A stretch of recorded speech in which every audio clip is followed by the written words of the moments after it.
El caso Calmour. Primera parte. ¿Es habitual dejar constancia de los fracasos? Creo que no. Y sin embargo, muchos de ellos resultan tan interesantes para el público como los éxitos más brillantes. He aquí un ejemplo concreto. Una joven dama, a la que llamaremos Ada Calmour, había tenido la desgracia de disgustar a su rico padre, hasta tal punto que él juró no perdonarla jamás. Su crimen era común. Amaba a un joven apuesto, que era impulsivo, desafortunado, pobre, y además, primo suyo, y se negó rotundamente a abandonarlo, cuando así se lo ordenó su padre, de quien, dicho sea de paso, había heredado la voluntad propia y la terquedad. Casi por esa misma época, el señor Calmour cayó bajo el hechizo de una dama, a la que su hija no dudó en calificar de aventurera del tipo más descarado.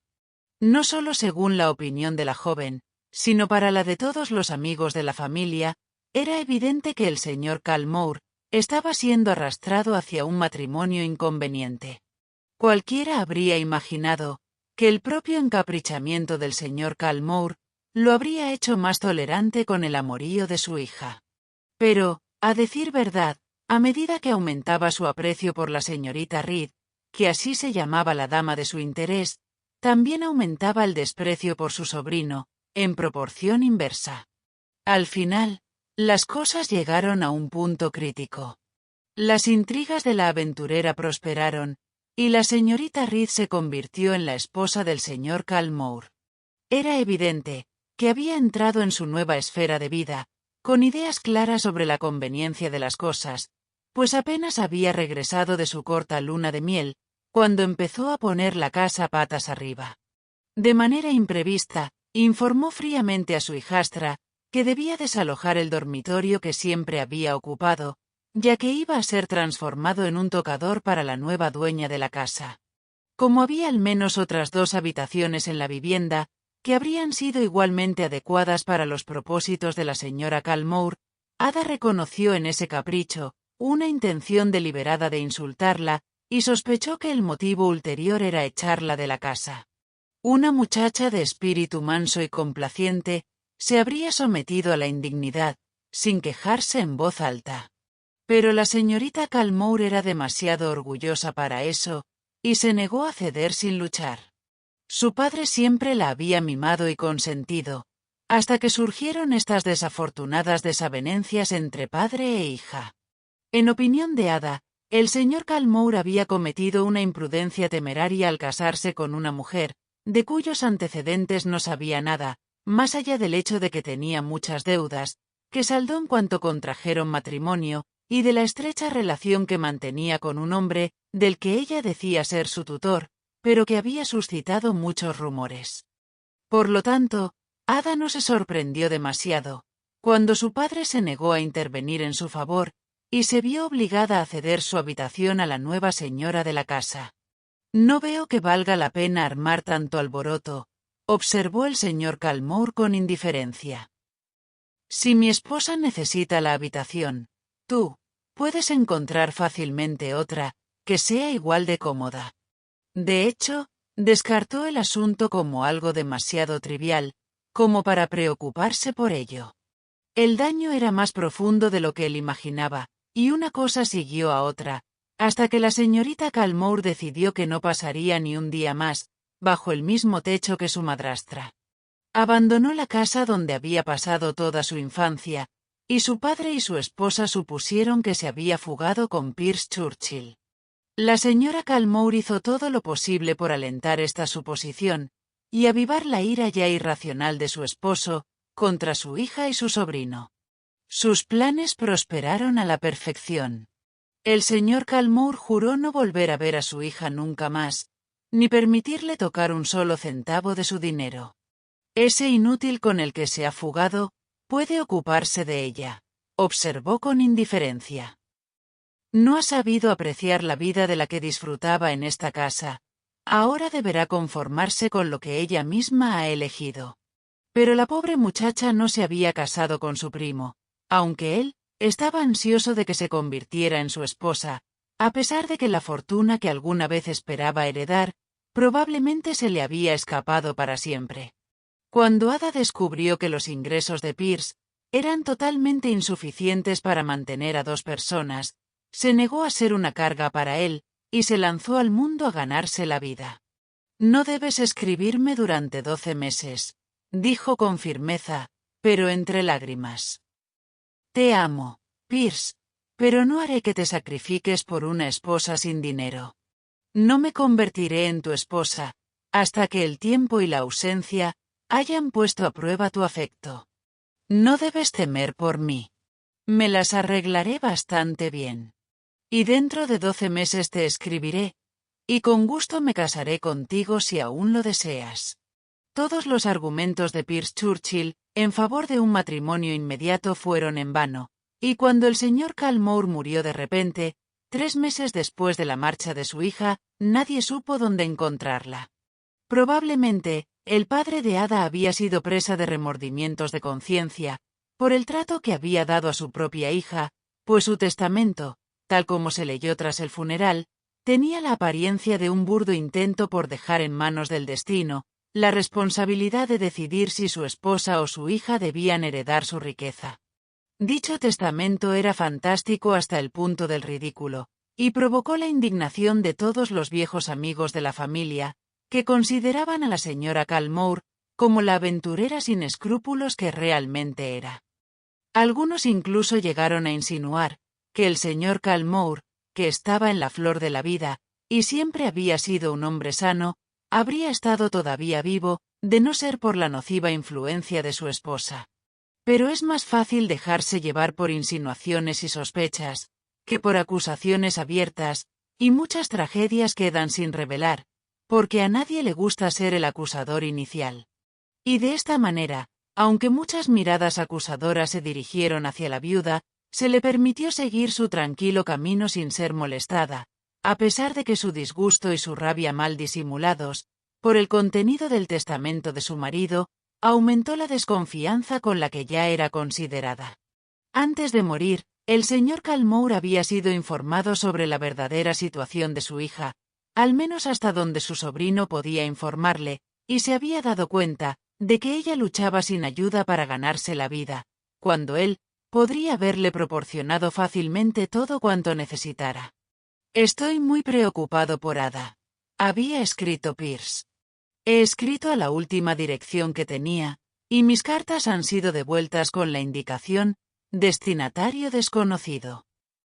Ahora he conseguido un buen trabajo, y si pudiera encontrarla, Ada se casaría conmigo de inmediato. Antes solo me había rechazado, porque tenía miedo de hacerme aún más pobre de lo que era. Es una muchacha noble, y ha sido tratada vergonzosamente. Será tu responsabilidad, si ha tenido problemas en su lucha contra la adversidad. Me pregunto qué pensaría mi tía, a la que solías pretender amar, si supiera que, a los 2 años de su muerte, prácticamente has dejado a su única hija en la calle, para dejar lugar a una aventurera profesional, con la que nadie más que tú se habría casado. Pierce Churchill sabía que su carta enfurecería a su tío, pero también esperaba que tuviera un efecto beneficioso. La lectura del testamento lo convenció de que su esperanza no había sido del todo en vano. El señor Calmore dejaba todos sus bienes, sujetos a una renta vitalicia de $100 al año, a su sobrino Pierce Churchill, con la condición de que se casara con su hija Ada, dentro de los 3 meses siguientes a la muerte del testador. Si este matrimonio no se celebraba dentro del plazo estipulado, Ada y Pierce recibirían $100 al año cada uno, y todo lo demás pasaría a su esposa, con un total de no menos de $5.000 al año. Lo que estaba en juego era tan grande, y parecía tan monstruoso que esta odiada intrusa heredara las propiedades que habían pertenecido a la familia Calmore durante más de 300 años, que se hicieron todos los esfuerzos posibles para evitarlo. Nos encargaron rápidamente que buscáramos a Ada Calmore, y dedicamos todas nuestras energías a la tarea. De hecho, nos habían ofrecido una suma tan grande en caso de éxito, que contratamos a una colega para que me ayudase en la búsqueda. Era una mujer de unos 30 años, que llegó a nosotros con muy buenas credenciales. Solo pudimos verificar una de ellas. La otra persona que podría habernos ofrecido referencias, acababa de empezar una gira por el continente, y no fue posible comunicarnos con él. A pesar de eso, decidimos contratar a la señora Dean, y demostró ser tan extraordinariamente inteligente, que nuestra agencia pronto se felicitó por haber conseguido sus servicios. En ese momento, el caso Calmour acaparaba la mayor parte de mi atención. Habíamos publicado muchos anuncios, pero no hubo respuesta, y como pasaban una semana tras otra, y todos nuestros planes para encontrar a la señorita Calmour fracasaban, el asunto empezó a causarnos mucha ansiedad. La investigación también fue desesperantemente decepcionante. Varias veces creímos estar a punto de descubrir su paradero, y cada vez, nuestro esperado triunfo resultó ser una pista falsa. 2 veces viajé a una ciudad lejana, confiada en encontrarme con la señorita Calmour. En todas las ocasiones había desaparecido, y no había dejado rastro alguno, o al menos, tan difuso que era difícil seguirlo. 3 veces la señora Dean emprendió una misión similar, y 3 veces regresó con el fracaso escrito en su rostro. Por fin, llegó y pasó el fatídico día, estipulado en el testamento del señor Calmour. Dondequiera que estuviese ahora su hija Ada, había perdido la herencia, y la aventurera era la triunfante propietaria de los codiciados acres y bienes inmuebles. Finalmente, al cabo de los 12 meses, la señorita Calmour regresó, y entonces pudimos entender la causa de nuestro fracaso, al intentar dar con ella. Había sido contratada como compañera de viaje, por ciertas personas, que, como supimos más tarde, resultaron estar a sueldo de la señora Calmour. Curiosamente, esas personas eran las mismas que nos había dado como referencia la señora Dean. Los empleadores de la señorita Calmour, el señor y la señora Carlyle, no tenían por costumbre leer los periódicos, y ella no sabía nada de la muerte de su padre, ni de nuestros anuncios para localizarla. Los Carlyle eran viajeros muy erráticos, y posteriormente se supo que sus apresuradas partidas habían coincidido con los viajes inútiles que habíamos emprendido mi colega y yo. De hecho, cada vez habían sido advertidos de nuestra llegada, y siempre habían logrado llevarse a su desprevenida compañera de viaje a tiempo, para evitar ser descubiertos. La señorita Calmour lamentó amargamente aquella ausencia de un año, que se había impuesto a sí misma. Aunque pronto estuvo felizmente casada con su primo, y aunque sus ganancias y sus pequeños ingresos conjuntos sumaban un total de 600 libras al año, esto estaba muy lejos de lo que habría sido de ellos, si hubieran heredado, según el estúpido y excéntrico testamento del señor Calmour. No albergaban ninguna duda de que la señora Calmour se había enterado de alguna manera de que nos habían contratado para buscar a la heredera, y había tramado un contraataque para evitar que pudiéramos tener éxito en nuestra empresa.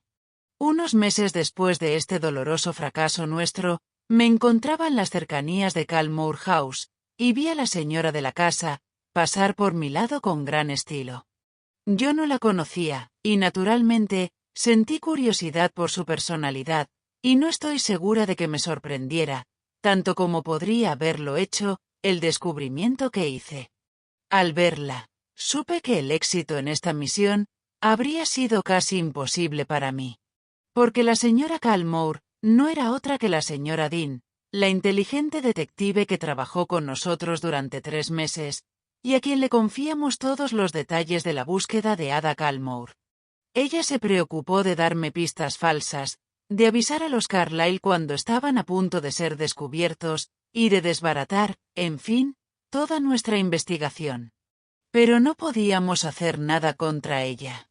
Había heredado legalmente, aunque con sucios ardides, la fortuna del señor Calmour, y probablemente se sentía muy segura de su posición. Pero no se había dicho aún la última palabra. Segunda parte. Pronto quedará muy poco de la herencia de mi tío, Si a esta mujer se le permite continuar con su actual vida de despilfarro y extravagancia, observó el señor Churchill, descontento, unos 2 años después de los incidentes narrados. Había venido a consultarme sobre la posibilidad de vencer a la señora Calmore y recuperar la posesión de los bienes de la familia. Tenía una vaga idea del plan, que más probablemente haría realidad sus deseos, pero admitió que la posición de la viuda parecía intocable desde un punto de vista legal. Sin embargo, a pesar de nuestro fracaso anterior, estaba imbuido de una fe tan absoluta en mi habilidad como detective, que se le había metido en la cabeza que sería capaz de desenmascarar a la aventurera y desposeerla de la herencia. Según la ley de Inglaterra, le dije al señor Churchill, la señora Calmore tiene todo el derecho a despilfarrar los bienes que heredó de su marido. El testamento ha sido debidamente probado, y a menos que podamos demostrar que el derecho a heredar de esta astuta conspiradora es infundado, hay pocas posibilidades de vencerla. ¿Y cuáles son las razones por las cuales podríamos invalidar el derecho de esa mujer a la posesión de los bienes de la familia Calmore? Preguntó Pierce Churchill muy interesado. Probablemente, un abogado inteligente pudiera sugerir varias razones, respondí. Por el momento, a mí, solo se me ocurren 2. ¿Y cuáles son? La ilegalidad del matrimonio del señor Calmore, dije, y la existencia de un testamento posterior al que se ha aprobado. Señorita Bell, me dan nuevas esperanzas. Es posible que exista otro testamento, o mejor dicho, puede que haya existido, ¿no cree usted? Ahora que lo pienso, no es probable que se hubiera conservado un testamento así durante tanto tiempo, incluso si se hubiera redactado. Suprimir un testamento es algo serio, y me imagino que los culpables no conservan las pruebas de su propia culpabilidad. En eso se equivoca, repuse. Hay innumerables casos de personas que han sido castigadas por graves delitos que nunca habrían sido descubiertos de no ser por su increíble descuido. Una carta, una prenda de vestir, una baratija trivial. Estos han sido a menudo los principales factores para esclarecer enigmas criminales. Entonces, ¿de verdad cree que la señora Calmore ha ocultado el verdadero testamento? Estimado señor Churchill, nunca dije tal cosa.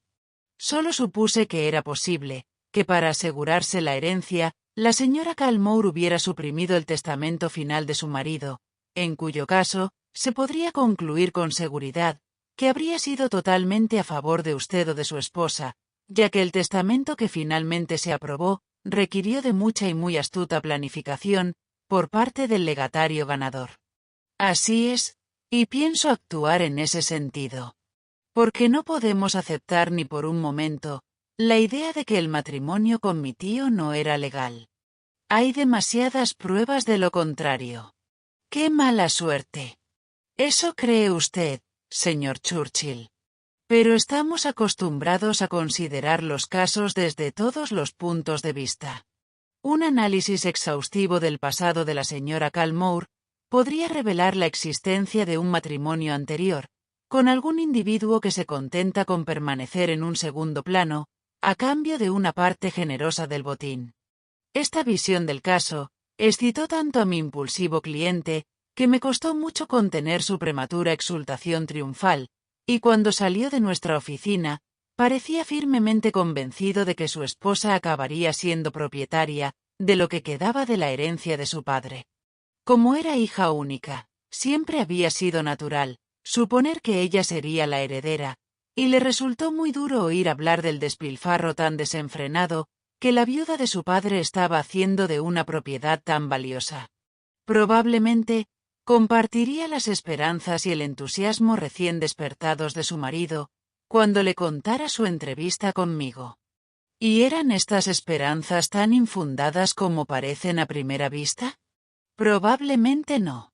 Me había sentido tan disgustada por la manera en que la señora Calmore me había engañado, al hacerse pasar por una colega, que había decidido hurgar bien en su vida pasada y encontrar allí elementos de interés que ayudaran a darle la vuelta a la situación y devolverle a la señora Churchill la propiedad que yo consideraba que era moralmente suya.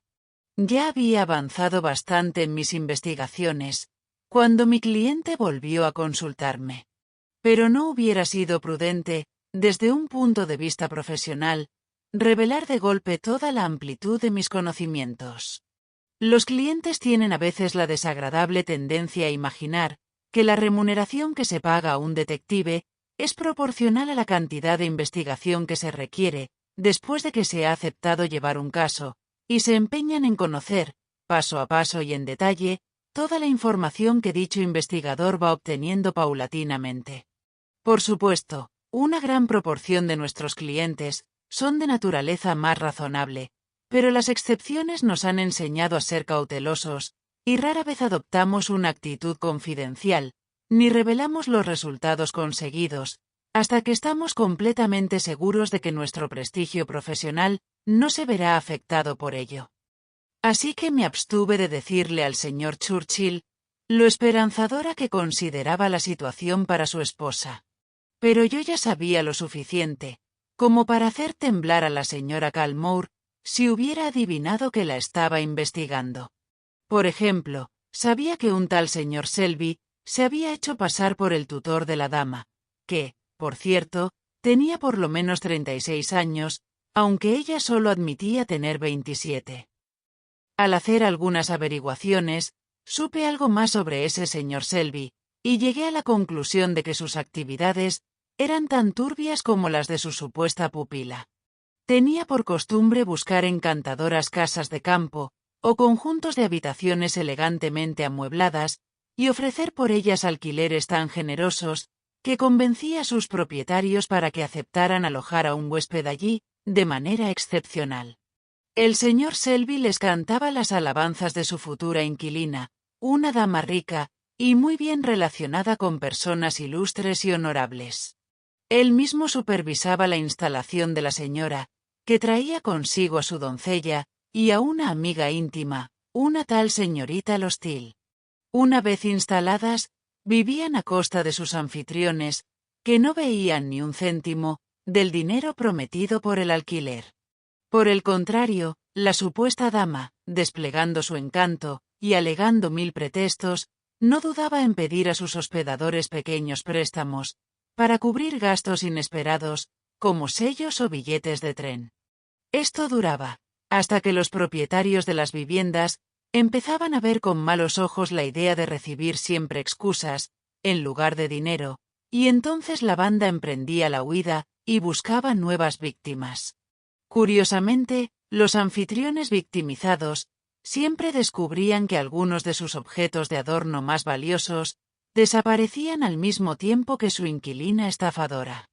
Después del matrimonio de la señorita Reed con el señor Calmore, el tutor de la dama, que se hacía pasar por su tío, se instaló en Londres, en un apartamento de soltero con gran estilo, y ni siquiera se molestaba en ir a la oficina, en la que antes había realizado ocasionales negocios turbios. Tenía dinero suficiente para vivir, y no me costó trabajo adivinar de dónde provenía. Poco después de que la señora Calmore heredara las propiedades, el señor Selby se convirtió en comprador de bienes raíces. De este modo, participó en varias de las compras de tierras vendidas por la viuda.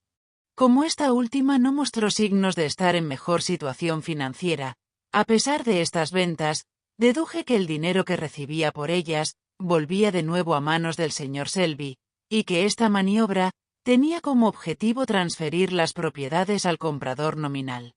Pensé que debía haber una razón para ello, y las minuciosas investigaciones que realicé dieron como resultado el asombroso descubrimiento de que la pareja en realidad eran marido y mujer. Sin duda, pensando en sus negocios, habían considerado que era mejor fingir una relación diferente. El matrimonio con el señor Calmore, por tanto, era nulo y sin valor. Pero no estaba del todo segura de que este hecho fuera suficiente para devolverle su fortuna a la señora Churchill. De lo que no tenía duda, era de que el temor a ser descubiertos estaba impulsando la transferencia de las propiedades, y que ese miedo se debía, probablemente, a la existencia de un tercer cómplice, que amenazaba con delatarlos. No hacía falta mucho ingenio para encontrar el eslabón que faltaba en la cadena de pruebas que estaba tejiendo en torno a la dama que tan hábilmente me había engañado, haciéndose pasar por mi colega. Y si dirigía mi atención al señor y la señora Carlyle, cuya activa cooperación aseguró el éxito de los planes de la viuda, me pareció un plan muy bueno, y lo seguí con tal éxito, que descubrí lo suficiente sobre la vida pasada de los Carlyle, como para enviarlos a ambos a trabajos forzados. Con toda esa información en mi poder, decidí enfrentarme a la pareja y obligarles a hablar. Pero no quise arriesgarme a visitar a los desprevenidos estafadores sin apoyo, así que fui acompañada por mi tío y por el señor Henniker. En media hora, los convencimos de que la única manera de escapar de la cárcel era confesar todo lo que sabían sobre la viuda del señor Calmore y su cómplice, el señor Selby. Y fue una bonita confesión. Parece que el señor Calmore había hecho 2 testamentos, ambos en forma legal, y redactados sin la ayuda de un abogado. El primero de ellos era el que finalmente se aprobó, y por el cual, gracias a la oportuna desaparición de la señorita Ada Calmore, la viuda heredó todos los bienes de su difunto marido. El segundo testamento lo redactó el legatario en un arrebato de pasión, unas horas antes de morir, y en este último documento le dejaba todo a su hija, de manera absoluta e incondicional. Al parecer, fue el resultado del descubrimiento por parte del señor Calmore, de que su esposa lo había engañado, y que su supuesto tutor era en realidad su marido. Se alteró tanto con esta revelación, que sufrió un ataque, y murió sin poder transmitir esa información a nadie, que hubiera podido ayudarle a que se hiciera justicia a su hija. La señora Carlyle estaba de visita en Calmore House en ese momento. De algún modo, consiguió apoderarse del último testamento del señor Calmore, y se negó a entregarlo cuando la supuesta viuda se lo pidió, ya que era muy consciente del poder que le otorgaba su posesión. Los Carlyle habían vivido con mucho lujo a expensas de la señora Calmore, pero sospechando de su intención de dejarlos en la estacada y desaparecer con todo el dinero, decidieron chantajearla. El lector puede adivinar el resto. El señor y la señora Churchill volvieron a instalarse en su propiedad. Incluso les devolvieron las tierras, que supuestamente se habían vendido al hombre que se hacía llamar Selby, ya que la transferencia fue una transacción manifiestamente fraudulenta, entre él y su esposa, que no tenía poder legal para vender. Los Carlyle han considerado prudente emigrar.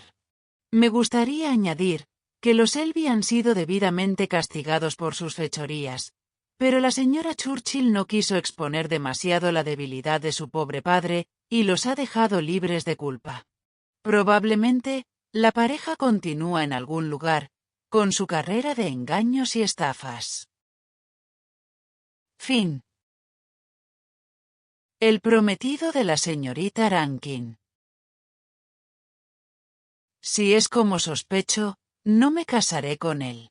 Señorita Bell, debe usted esforzarse al máximo para averiguar la verdadera situación de mi prometido, el señor Gilbertson, pues me volvería loca descubrir que, después de tantos desvelos, me he convertido en la víctima de un hipócrita mercenario.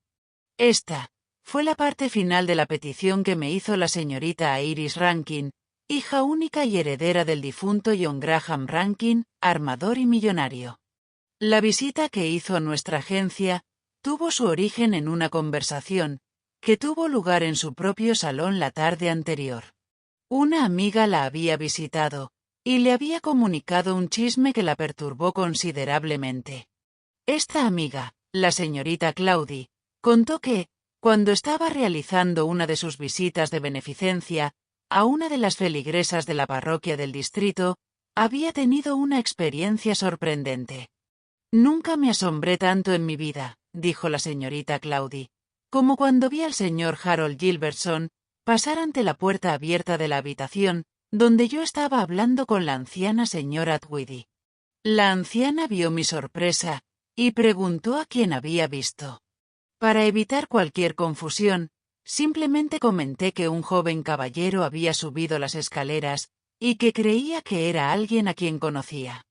Es probable, dijo la anciana, porque aunque mis vecinas, las señoritas Hanson, son pobres ahora, no siempre han vivido en un barrio como este, y algunos de sus viejos amigos todavía vienen a visitarlas. ¿Quiénes son esas señoritas Hanson?, preguntó la señorita Claudie. ¿Sabe algo sobre ellas? Nada, respondió la señora Tweedy, excepto que se empobrecieron cuando murió su padre. Son dos jovencitas muy guapas, pero no me relaciono mucho con la gente de por aquí, aunque siempre tienen una palabra amable para mí. No me sorprende que el señor Gilbertson esté enamorado de una de ellas, y que venga a verla casi todas las noches. Me imagino que está comprometido con la señorita Beatrice. Verás a Iris, continuó la amiga de la señorita Rankin. Parece bastante cruel decírtelo. Pero sé cuánto temes a los cazafortunas, y también sé que serías desgraciada con un hombre cuyo corazón se entregó a otra. Es mucho mejor detener el daño, antes de que sea irreparable. La señorita Rankin compartió plenamente la opinión expresada por su amiga, aunque fue una experiencia amarga para ella, que le dijeran que el hombre a quien había entregado su corazón, simplemente estaba interesado por su fortuna, mientras que su amor estaba depositado en otra parte. Aún así, nunca dudó de la honestidad de su amiga, pero fue lo suficientemente sabia, como para someterla a una serie de preguntas inquisitivas, hasta que estuvo completamente convencida de que la señorita Claudie decía la verdad. Sin embargo, decidió obtener más certezas, antes de decidirse a condenar y humillar al hombre con quien se habría casado en tan solo un mes. El señor Gilbertson era un hombre muy guapo y muy inteligente. Pero sus ingresos hasta entonces no habían seguido el ritmo de su aparente popularidad como periodista, y su profesión le proporcionaba una excusa fácil para pasar las tardes lejos de su prometida. Me lo imaginaba trabajando arduamente todas las noches, dijo con tristeza al consultarme. Pero si mi amiga no se equivoca, el señor Gilbertson ha estado pasando las tardes de forma más agradable.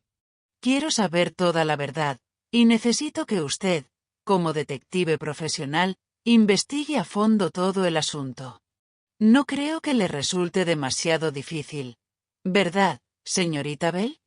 En absoluto, fue mi pronta respuesta.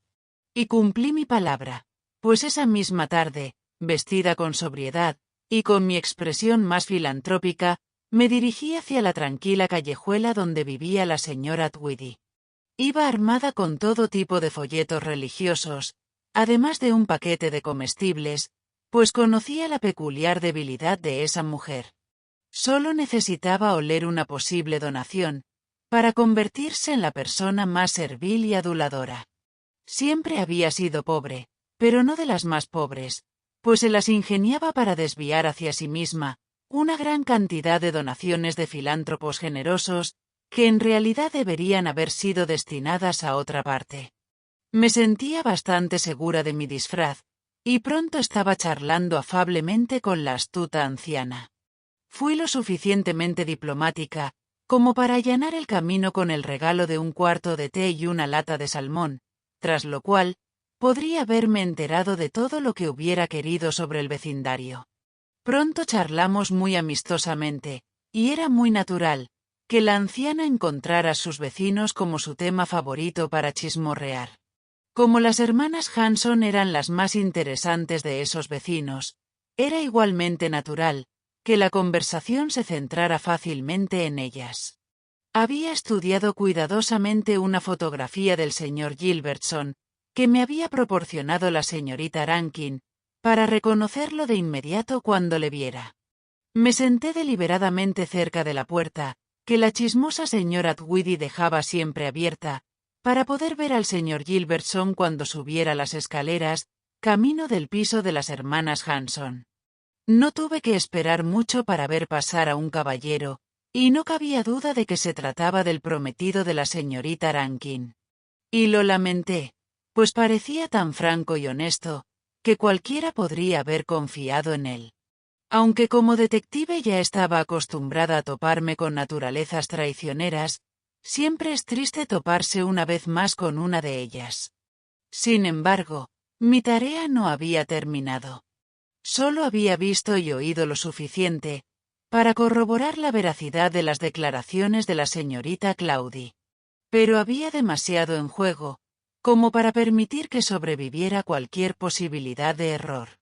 Así que, cuando el señor Gilbertson desapareció escaleras arriba, di por terminada mi visita a la anciana, y salí rápidamente a la calle, donde me escondí en un portal cercano, desde el que podría ver al caballero cuando abandonara la casa.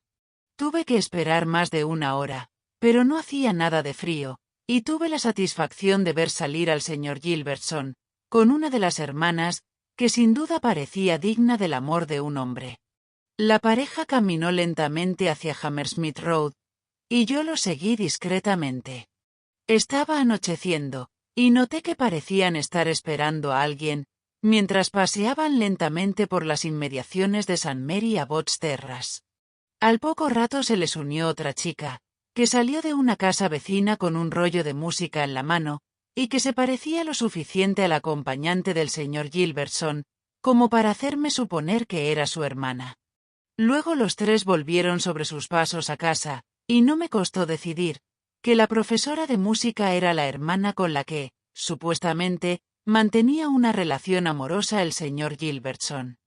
Me sorprendió la franqueza con la que exhibían su relación clandestina, pues al caballero parecía no importarle que lo vieran acompañado por aquella bella señorita.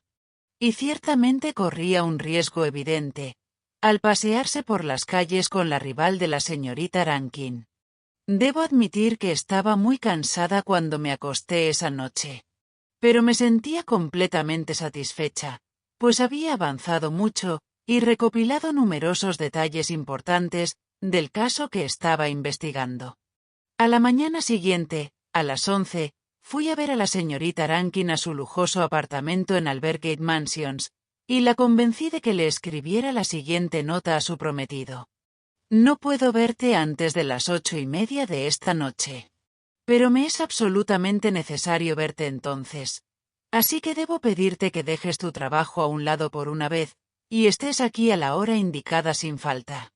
A las 8:30 de esa noche, estaba sentada con la señorita Rankin, esperando con inquietud el desarrollo de mi pequeña trama.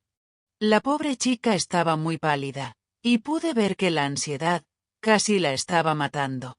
Pero sabía que no podía durar mucho más, y un ligero escalofrío me recorrió el cuerpo, cuando anunciaron a la señorita Hanson y al señor Gilbertson. Cuando entraron en la habitación, ambos con aspecto algo desconcertado, la heredera se puso en pie de un salto, y un rubor furioso inundó su rostro mientras murmuraba: «Esto es demasiado». Pero en un instante recuperó la serenidad, y se dirigió altivamente al señor Gilbertson. «Veo que ha traído a su prometida. Pero ¿no cree que podría haber roto con su viejo amor antes de embarcarse en el nuevo? No estoy segura de quién se quedó más sorprendido ante este arrebato, si la propia señorita Rankin o el hombre al que se dirigía. Él también parecía enojado, y haciendo una reverencia con estudiada cortesía, respondió: «Parece que hay un error. Evidentemente nos hemos equivocado de casa, y les deseamos buenas noches. Señor Gilbertson», anunció en ese momento el mayordomo. Y de inmediato, el misterio quedó aclarado. En cuanto el caballero que había sido anunciado entró en la estancia, la señorita Rankin comprendió al instante la causa de todo aquel equívoco. En efecto, los dos hombres eran en realidad hermanos gemelos. Llevaban un tiempo distanciados, debido a un testamento injusto, que dejó a Harold, el hijo presumiblemente menor, sin un céntimo, mientras que el otro, Robert, tenía cuantiosos ingresos. Herido en lo más profundo, Harold rechazó las ofertas amistosas de su hermano Robert, y buscó labrarse un nombre en el mundo de las letras como periodista. Al seguir al visitante de las hermanas Hanson a su residencia, descubrí que su nombre de pila era Robert, no Harold, y llegué a una conclusión correcta sobre su parentesco. Mi siguiente paso fue organizar una reunión con todas las partes, convencida de que solo tendría buenos resultados, y solicité la presencia del señor Robert Gilbertson y la señorita Hanson, en Albergate Mansions, para visitar al señor Harold Gilbertson y a su prometida, la señorita Rankin. Como lo esperaba, no dejaron de aparecer puntualmente, y tras la primera confusión inicial, y las explicaciones pertinentes, hubo finalmente reconciliación y felicidad, para todos los implicados en este pequeño drama. Fin. Gracias por ver este vídeo. Por favor, no olvides suscribirte, dar a me gusta, compartirlo y dejar un comentario. Si te ha gustado este relato, puedes encontrar más audiolibros en nuestro canal, Homo Lector.